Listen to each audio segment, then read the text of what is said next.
I'm the first one to do that. I bet you never knew that. Back like a tailbone. Who you got the tail on? If it ain't about me, about whole D, about face. If you ain't on higher, learn it. The soda in the pot and the fire, burn it. This shit is so dope. You might wanna be my guest. This shit is so dope. You might wanna be my. What is Scarlet Nexus? I got it. Scarlet Nexus. It's Scarlet Nexus. I guess we're doing Scarlet Nexus now. Scarlet Nexus is an action RPG game developed by I'm really falling apart here. Developed by Bandai Namco Studios and TOS and published. I'm looking at the sheet right now because I'm really and published by Bandai Namco Entertainment. Damn, they both the same thing. How did I stumble that? Oh no, let's get on to the headline. In the far distant future, a sonic hormone was discovered in the human brain, granting people extrasensory powers and changing the world as we know it. Just as humanity was entering a new era, deranged mutants known as others began to descend from the sky with a thirst of human brains. I need a second. Because I have played countless of anime-based video games, and I have been let down countless of times. It's hard to find a very good anime-based video game. I mean, anime fans can agree with me. There's a lot of good animes out there. There's a ton of great animes out there. A lot of them. But games based on those animes?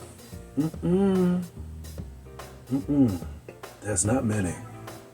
There isn't a lot of them. And the reason why I'm saying that is because Scarlet Nexus is based on an anime.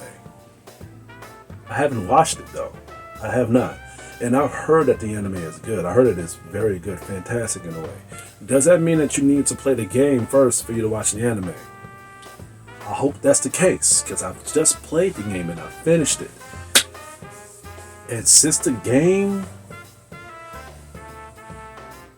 made me be curious of me watching the anime, and I've heard that the anime is great, let's say I lucked out. Because this game was great. This game was fantastic. I love this game a lot. There's not really a lot of bad things I can say about this game though. And I feel like the issues that I'm going to point out on this game may point out to the anime itself. Now the story itself really pulls you in to the point where you do get drawn to both these characters, Yuito and Kasane. Now, it's a cliche story. We kind of been there and done that with the cliche story and the elements of what is thrown at us. But what I like about this story and the game itself is that they gave us a cliche story. So how are you gonna roll with that of the progression cycle of us being intertwined with Kasane and Yuito? Well, thank God they gave us a choice for us to play either Yuito or Kasane, and it played well here. I thought the progression with both of them was well executed to the point where I loved them both, and it showed me their motivations and what they was really standing for with the franchise itself. They both carried the game pretty well in my opinion. They had their own little set of knit pieces of how they visualized the game and how they saw other characters and how they present themselves to these characters. Out of all the two characters that I played, I think I may have liked Yuito more. Because Kasane, I liked her character, but at the same time her attitude is not creative in my opinion. We kind of been there and done that with the whole I don't like no one and I only like one person but I'm gonna treat him like shit type of character. We've been there and done that with female characters already. Yuito, he's kind-hearted, he tries to figure things out, and actually he's more open for answers more than Kasane. And that's very important here when you have newcomers like me playing a game like this, because I'm open for answers as well to know what the fuck is going on.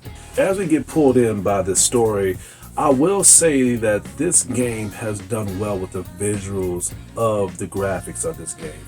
I love how atmospheric and how well put the animation quality of this game is. It felt like I was actually watching an anime. It felt like I was actually inside this game.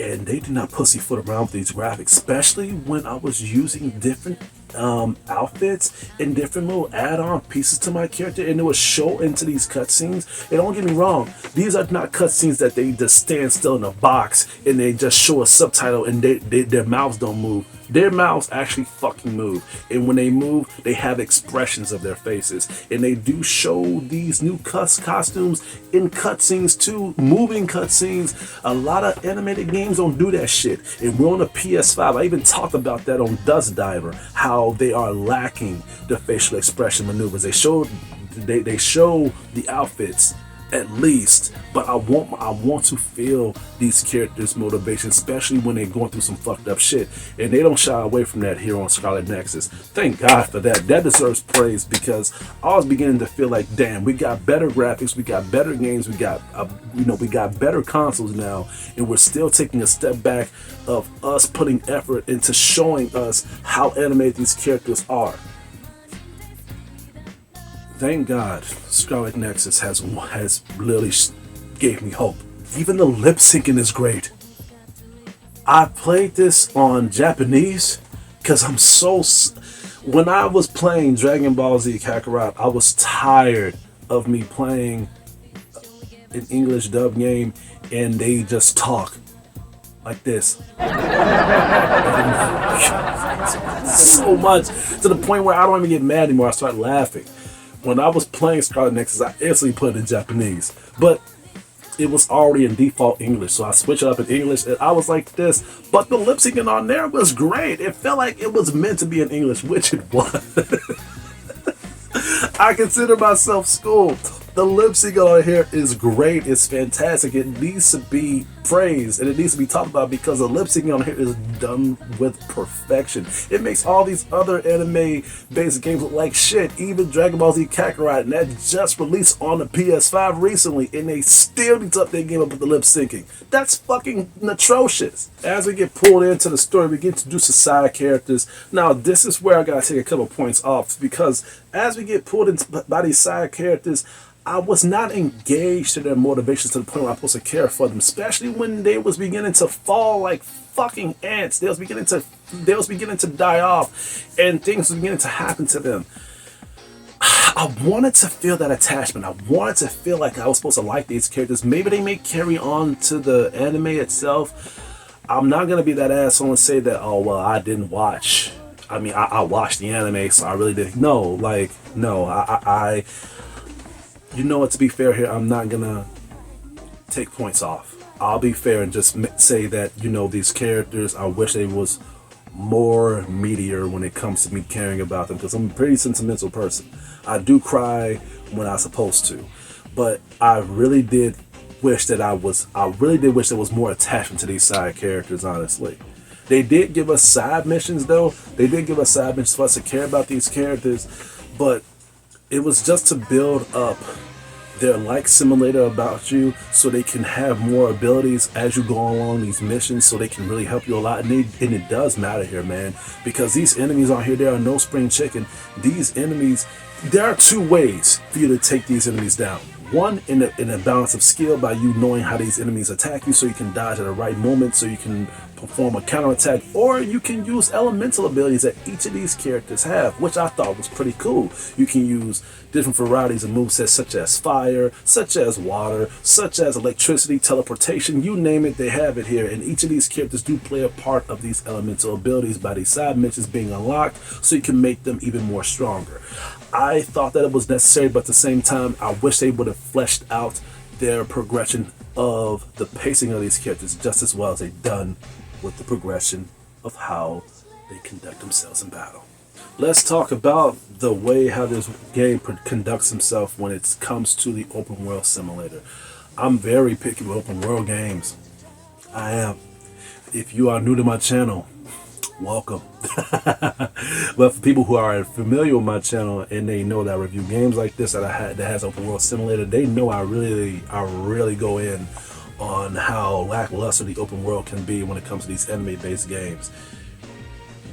I don't got nothing to say about the open world about this one. The open world is very good. They got cars driving around. People walk to you. They actually have faces on these characters. They're not stand still, faceless people that say things out of context. No, these people walk around.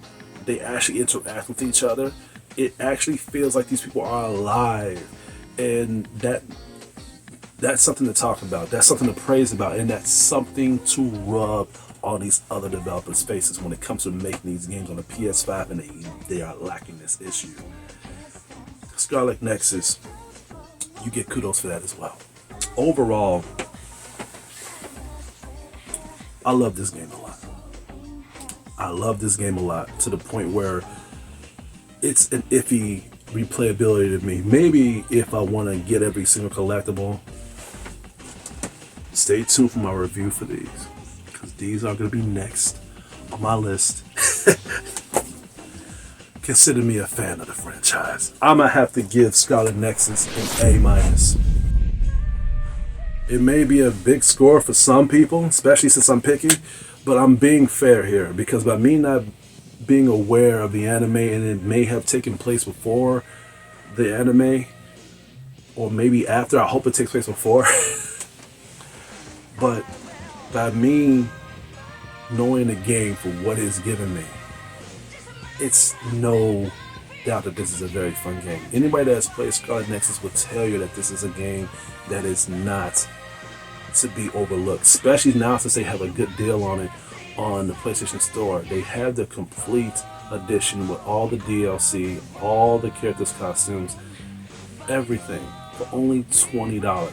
It's a $100 value. Come on now.